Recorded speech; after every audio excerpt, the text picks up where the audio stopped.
रात का समय, घने बादल, बिजली की चमक और तेज हवाएं। कैमरा धीरे धीरे एक वीरान गांव के ऊपर से गुजरता है और फिर ठहरता है उसी पुरानी हवेली के बाहर, जिसके दरवाजे अब जंग लग चुके हैं। नरेटर की आवाज़। लोग कहते हैं यह हवेली अब शांत है, लेकिन सच ये है कि हवेली कभी खाली नहीं हुई, बस इंतज़ार कर रही थी अगली कहानियों के लिए। कहानी में इस बार 4 दोस्त आते हैं। 1, आरव व्लॉगर, हमेशा कैमरा लेकर घूमता है। 2, नेहा, उसकी गर्लफ्रेंड, लेकिन हवेली जैसी जगहों से डरती है। 3, सुमित, मजाकिया लेकिन डरपोक। 4, रिया, रहस्यमयी, कम बोलने वाली, पुराने किस्सों में दिलचस्पी रखने वाली। ये चारों abandoned places of India series के लिए वीडियो शूट करने निकले हैं। जब ये हवेली के पास पहुंचते हैं तो गांव के एक बुजुर्ग उन्हें रोकने की कोशिश करते हैं। बुजुर्ग, मत जाओ वहां, पहले भी लोग गए थे, कोई लौटकर नहीं आया। लेकिन आरव हंसते हुए कहता है, अंकल, हम व्लॉगर्स हैं, भूतों से दोस्ती करने आए हैं।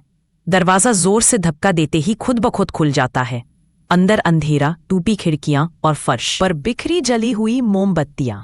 पहली रात वे हवेली में ही रुकने का फैसला करते हैं।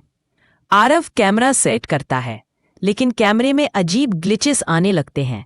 कभी किसी कोने में परछाई दिखती है, कभी अचानक टेम्परेचर ड्रॉप हो जाता है। नेहा को बार बार लगता है कि कोई उसे देख रहा है। रिया चुपचाप एक पुराने कमरे में जाती है और वहां उसे दीवार में फंसी एक टूटी डायरी मिलती है। डायरी के आखिरी पन्ने पर लिखा है, जो यहां आए वो वापस नहीं गए, हवेली उन्हें अपना लेती है। रात के 3 बजे सुमित का अचानक गला सूखने लगता है और वह पानी लेने नीचे जाता है। कैमरा फुटेज में दिखता है एक काली औरत, लंबे बाल, उल्टी गर्दन के साथ सुमित के पीछे खड़ी है, लेकिन सुमित कुछ नहीं देख पाता। अगली सुबह सुमित गायब, सिर्फ उसके जूते और एक टूटा कैमरा मिलता है। रिया डायरी के और पन्ने पढ़ती है। हवेली में चंद्रकांता नाम की एक औरत रहती थी, जिसे गांव वालों ने डायन कहकर जिंदा जला दिया था। मरने से पहले उसने कसम खाई, जब तक कोई मेरे दर्द को महसूस न करे, मैं चैन से नहीं रहूंगी। नेहा बाथरूम में जाती है और शीशे में खुद को देखती है, लेकिन उसका प्रतिबिंब मुस्कुरा रहा है जबकि वो डरी हुई है। अचानक शीशे में हाथ निकलकर उसे खींचने लगता है। आरव दरवाजा तोड़कर नेहा को बाहर निकालता है, लेकिन उसके हाथ पर अजीब जलने के निशान होते हैं। रिया बताती है कि हवेली के नीचे एक पुराना तहखाना है जहां चंद्रकांता को जलाया गया था। चारों अब 3 वहां जाते हैं।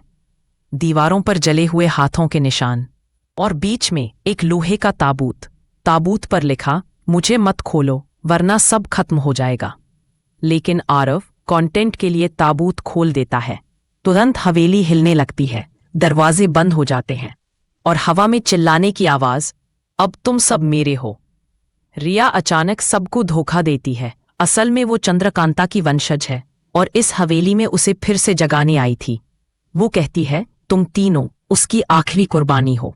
नेहा और आरव भागते हैं, लेकिन हवेली के बाहर का दरवाजा एकदम गायब हो चुका है।